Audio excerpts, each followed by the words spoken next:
उद्धव ठाकरे यांच्या पक्षातील खासदार सत्ताधाऱ्यांच्या संपर्कात असल्याच्या चर्चांनी गेल्या काही दिवसात महाराष्ट्राचं राजकारण ढळून निघालं आहे.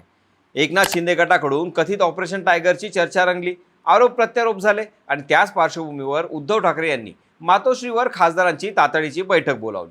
पण या बैठकीनंतरही चर्चा थांबलेल्या नाहीत. काही खासदार प्रत्यक्ष उपस्थित, काही ऑनलाईन, काहींच्या भूमिकेवर प्रश्नचिन्ह, मग काही नावामोती वाढत चाललेला सस्पेन्स. मग या बैठकीने खरंच सर्व प्रश्न मिटवले का, की उलट नवे प्रश्न निर्माण केले? नेमकं काय घडलं आणि याच्या पुढे राजकीय परिणाम काय होऊ शकतात, जाणून घेऊयात सविस्तर या विश्लेषणाच्या माध्यमातून. नमस्कार, मी स्वप्नील आणि आपण पाहतात त्याचं काय महाराष्ट्र. गेल्या काही दिवसांपासून महाराष्ट्राच्या राजकारणात एकच शब्द सतत ऐकायला मिळत होता आणि तो म्हणजे ऑपरेशन टायगर. एकनाथ शिंदे यांच्या शिवसेनेकडून उद्धव ठाकरे गटातील काही खासदार संपर्कात असल्याच्या चर्चा सुरू झाल्या. विशेषतः दिल्लीतील एनडीए बैठकीदरम्यान काही खासदारांनी शिंदेंची भेट घेतल्याच्या चर्चांनी या वादाला आणखी हवा मिळाली. या चर्चांमुळे ठाकरे गटावर दबाव वाढत असल्याचं चित्र निर्माण झालं. याच पार्श्वभूमीवर उद्धव ठाकरे यांनी मातोश्रीवर त्यांच्या सर्व खासदारांची बैठक बोलावली.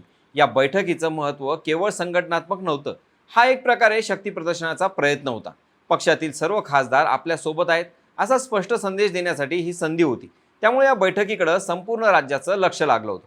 सुरुवातीला बातम्या आल्या की काही खासदार बैठकीला गैरहजर राहणार आहेत. परभणीचे खासदार संजय जाधव, धाराशिवचे ओमराजे निंबाळकर आणि शिर्डीचे भाऊसाहेब वाकचौरे यांची नावं विशेष चर्चेत आली. त्यामुळे राजकीय वर्तुळात पुन्हा एकदा खळबळ उडाली. कारण आधीच ऑपरेशन टायगरच्या चर्चा सुरू असताना या अनुपस्थितीचा अर्थ वेगळा काढला जाऊ लागला. मात्र त्यानंतर चित्र काहीसं वेगळं समोर आलं. संजय राऊत यांनी स्पष्ट केलं की पक्षाचे सर्व 9 खासदार बैठकीत सहभागी झाले होते. काही प्रत्यक्ष उपस्थित होते तर काही ऑनलाईन जोडले गेले होते. प्रत्यक्ष बैठकीत संजय राऊत, अनिल देसाई, अरविंद सावंत, राजाभाऊ वाजे आणि संजय दिना पाटील हे उपस्थित होते. तर नागेश पाटील आष्टीकर, संजय देशमुख, संजय जाधव, ओमराजे निंबाळकर आणि भाऊसाहेब वाकचौरे यांनी ऑनलाईन सहभाग घेतल्याचं सांगण्यात आलं. पण राजकारणात केवळ स्पष्टीकरण पुरेसं नसतं. कारण राजकारणात अनेकदा प्रश्न हे उपस्थितीपेक्षा परिस्थितीवरून निर्माण होतात. उदाहरणार्थ संजय जाधव यांच्या बाबतीत त्यांनी मतदारसंघातील कार्यक्रमामुळे गैरहजेरीचे कारण दिले, पण त्यानंतर ते महाविकास आघाडीच्या परभणी, हिंगोली विधान परिषद निवडणुकीसंदर्भातील महत्त्वाच्या बैठकीलाही गैरहजर राहिले. इथूनच चर्चांना नवं वळण मिळालं. कारण एका बैठकीत गैरहजर राहणं ही वेगळी बाब असते, पण सलग 2 महत्त्वाच्या बैठकींना अनुपस्थित राहणं हा राजकीय चर्चेचा विषय बनतो. त्यामुळे संजय जाधव यांच्या पुढील राजकीय भूमिकेबाबत अनेक तर्कवितर्क सुरू झाले. विरोधी पक्षनेते अंबादास दानवे यांनीही कोणाचं नाव न घेता केलेलं सूचक वक्तव्य चर्चेचा विषय ठरलं. कोणी बोलावेल, कोणी सूचना देईल, पण त्यांच्याकडे जाऊ नका असं त्यांनी म्हटलं. या विधानाचा संदर्भ नेमका कोणाला होता यावर अनेक चर्चा रंगल्या. दुसरीकडे भाऊसाहेब वाकचौरे यांच्या भोवतीही मोठा सस्पेन्स तयार झाला.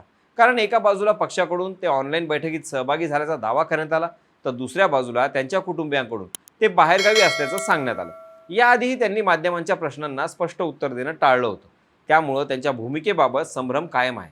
खरं तर ही परिस्थिती उद्धव ठाकरे यांच्यासाठी नवी नाही.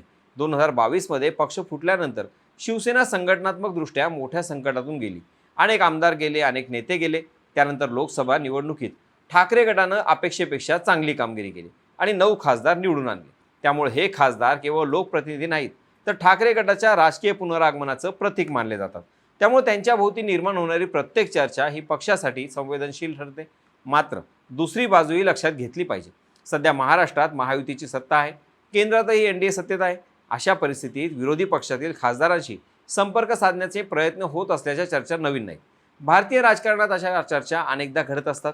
त्यामुळे ऑपरेशन टायगरच्या चर्चेकडे केवळ अफवा म्हणून पाहता येत नाही आणि पूर्ण सत्य म्हणूनही स्वीकारता येत नाही.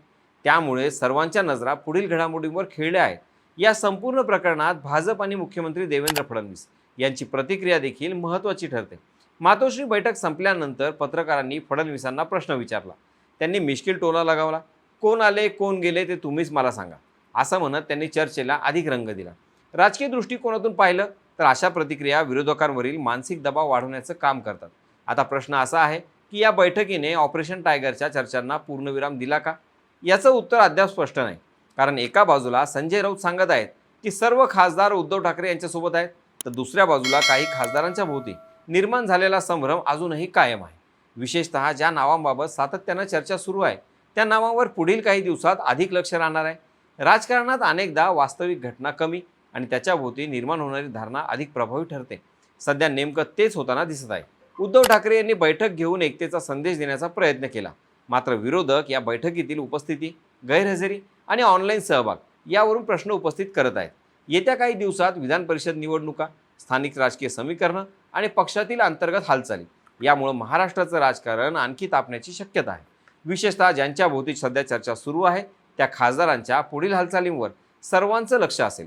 मातोश्रीवरील बैठक संपली आहे. सर्व खासदार सोबत असल्याचा दावा देखील झाला आहे आणि पुन्हा 2 ते 3 दिवसात सगळेच खासदार मातोश्रीवर येणार असल्याचं सांगण्यात आले. पण राजकारणात अनेकदा खरी चर्चा बैठकीत नाही तर बैठकीनंतर सुरू होते. त्यामुळे ऑपरेशन टायगरची चर्चा इथेच थांबणार की पुढच्या काही दिवसात महाराष्ट्राच्या राजकारणात आणखी एखादा मोठा ट्विस्ट पाहायला मिळणार, याचं उत्तर आता येणारा काळ सांगेल. तत्पूर्वी तुम्हाला काय वाटतं? संजय जाधव, भाऊसाहेब वाकचौरे आणि ओमराजे निंबाळकर यांच्या अनुपस्थितीमागं केवळ वैयक्तिक कारणं होती की त्यामागे राजकीय संदेश दडलेला होता? कमेंटमध्ये नक्की सांगा.